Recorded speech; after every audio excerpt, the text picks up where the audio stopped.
Welcome to another episode of the Quiet Power Podcast. Uh so what I'm seeing is I'm finding a little rhythm to write in between days or whatever. Take a couple hours to write out this stuff. So today I wanted to speak about the version of you that's still waiting to speak. So we could dive right in, and I definitely appreciate everyone who's been tuning in and all the new subscribers. So here we go. I have been working on something privately for a while now.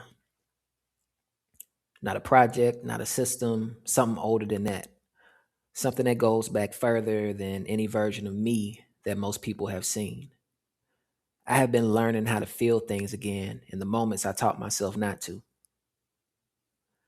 That sentence probably sounds simple, but it's not simple. For a man who learned early that composure was safer than expression, that staying in control was smarter than being seen, unlearning that is some of the most demanding work there is, especially for myself. But here's what I've realized in the middle of all of it: you do not have to be finished healing to start helping. Your voice does not have to wait until you are whole. In fact, the most honest thing you can offer another person is not the version of you that has arrived, it is the version of you that is still on the way. There's a version of emotional shutdown that looks like strength from the outside. You stay calm when everyone else breaks. You do not react. You process quietly and move on. People read it as stability, as maturity, as the mark of a man who has his interior in order. And some of it is that, but some of it is something else entirely. Some of it is a child who learned that expressing what he actually felt created problems, so he stopped. He got very good at reading the room and deciding what was safe to show and what needed to stay inside. He built a composure that protected him, and then he grew up inside that composure and forgot it was ever a choice. That right there is not strength. That is armor that stayed on past the war.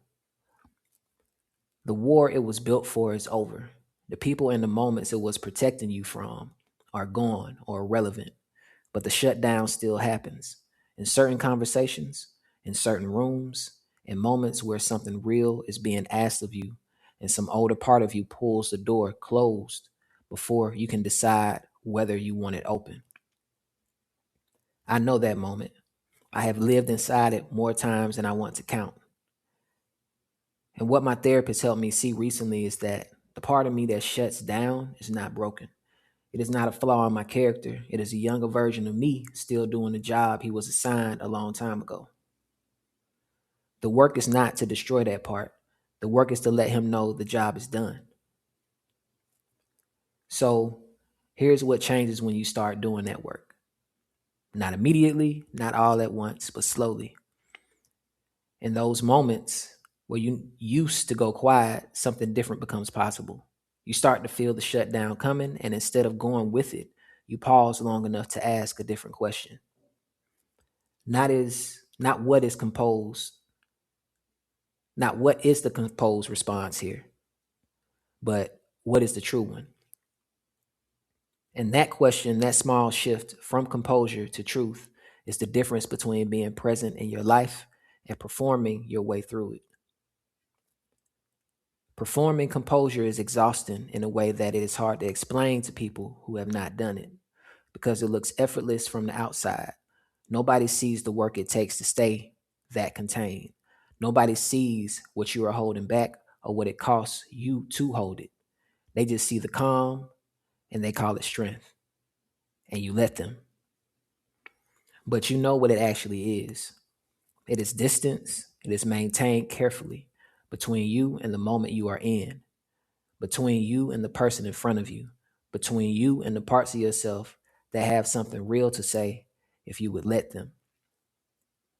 The inner child is a phrase that gets used so much it almost has lost its weight. But strip away everything that has been written about it, and what you are left with is something very specific and very real. There is a part of you that existed before you learned to manage yourself for other people, before you learned which version of you was acceptable and which one needed to stay hidden, before you built the composure, the armor, the careful distance. That part did not disappear, it just went quiet. And the cost of keeping it quiet is not just personal. It is not just something that affects your inner life in private. It affects how you fully show up for the people who need what you have. Because here's the thing about your own voice, it reaches further than you let yourself believe. Not the polished version of your voice, but the managed, composed, everything is in order version, the real one, the one that speaks from actual experience instead of the cleaned up version of it, the one that says, I am still in the middle of this, and here is what I am learning, instead of here is what I figured out after I was safely on the other side. That voice is the one that lands in someone else's chest and make them feel less alone. You cannot access that voice from behind the armor. You can only access it from the place where you actually are willing to be seen. Not completely, not without some discernment, but enough. Enough to let the real thing come through instead of the performance of the real thing. So here's what I'm exactly learning to do. I am learning to notice the moment of shutdown and stay in the room with it instead of letting it run. Not forcing emotion, not performing, being vulnerable, just staying present long enough to ask whether the closed door is protecting me from something real or something that no longer exists. Most of the time, it is the second one. And in those moments, when I choose to stay open instead of closing, something happens that I did not expect. I do not feel more exposed. I feel more like myself, more complete, like a version of me that has been waiting patiently for a long time finally got some permission to be in the room. That is the inner child coming home, not as regression, not as weakness, but as completion.